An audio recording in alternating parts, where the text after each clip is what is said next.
Hello and welcome. So today we are going to break down a fundamental biological process, but we're going to look at it in a way you probably haven't before, as a tale of two perfectly interwoven stories.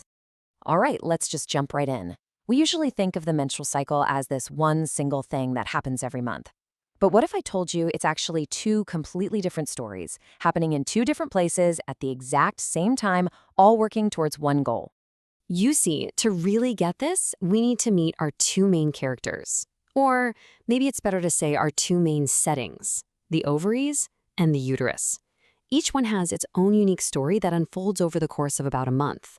But before we get into that, let's just quickly ground ourselves in the basics. At its absolute core, the menstrual cycle is this, a repeating series of changes that's all about one thing, preparing the body for a potential pregnancy. It's a cycle of getting ready, releasing, and then resetting. And here they are, our two stories right next to each other. On one side, you have the ovarian cycle. That's all about the egg's journey. And on the other, the uterine cycle, which is focused on getting the womb ready. They're like two trains running on parallel tracks, but as we're about to see, they are constantly talking to each other. Let's kick things off with the egg's journey. So, our first story happens entirely inside the ovary. This whole narrative is about choosing, maturing, and then releasing a single egg. And believe me, it's a process that is both super competitive and incredibly precise. This story basically has three acts. It starts with what's called the follicular phase, then builds to the big climax, ovulation, right around the middle, and it wraps up with the luteal phase. Okay, Act 1, the follicular phase. You can think of this as the training montage in a movie. You've got several potential eggs, and each one is chilling in its own little pod called a follicle. They all start to develop, but only one is going to be chosen to become the dominant one and mature all the way. And that brings us to the climax of our first story, which usually hits right around day 14. All the prep work of the last 2 weeks, it has all been leading up to this one single moment. And boom, here it is, ovulation. The follicle that won the race bursts open and it releases that mature egg from the ovary. It's basically a launch event. The egg is sent on its way into the fallopian tube, where it has a very short window of time to potentially be fertilized. But wait, the story isn't over just yet. That empty follicle that was left behind in the ovary, it goes through this incredible transformation. It becomes something totally new, a temporary little hormone factory called the corpus luteum. And, as we're about to find out, this new guy has a super important job. Okay, so while all of that drama was going down in the ovary, our second story was unfolding right next door, in the uterus. And this story is all about interior design. It's about preparing the perfect environment, a nursery, if you will, for the potential arrival of that egg.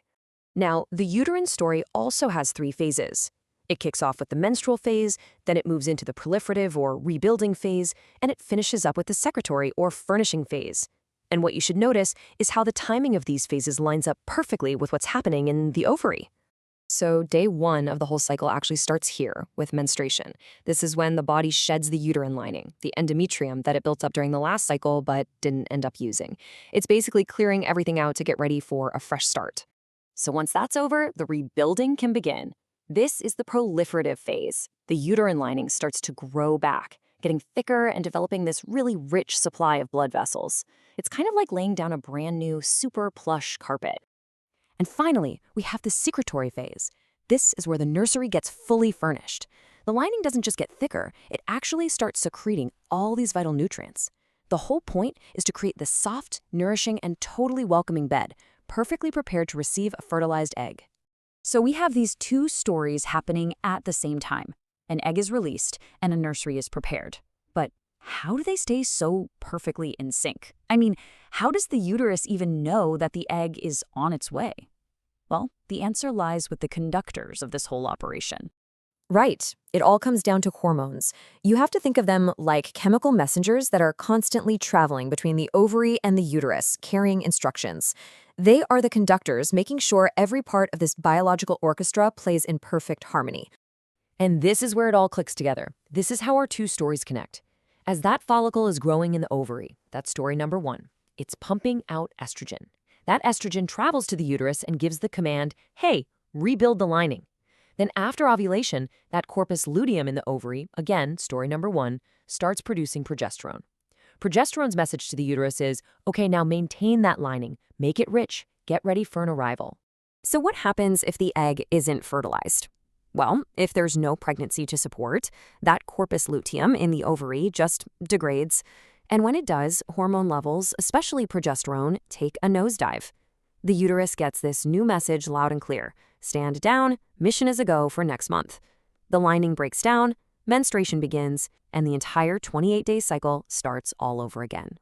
So why does it even matter to think of it as two separate stories? Well, because when you see it this way, you really start to appreciate the incredible efficiency and, honestly, the elegance of the whole system. It's like a monthly masterclass in biological coordination. So if you remember anything from our little explainer today, let it be this. The cycle isn't one thing, it's two stories. You've got the ovarian story, whose whole goal is to release an egg, and you've got the uterine story, whose goal is to prepare a home for that egg. And the absolutely critical link between them, it's the hormones from the ovary that call all the shots in the uterus. And when you zoom out, that's the big picture, isn't it? This isn't just a random series of events.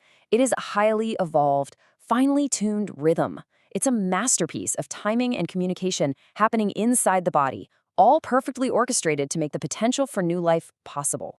Which really leaves you with something to think about. Is this all just a complex piece of biological clockwork ticking away? Or is it maybe better to think of it as a monthly masterpiece of nature? Thanks so much for tuning in.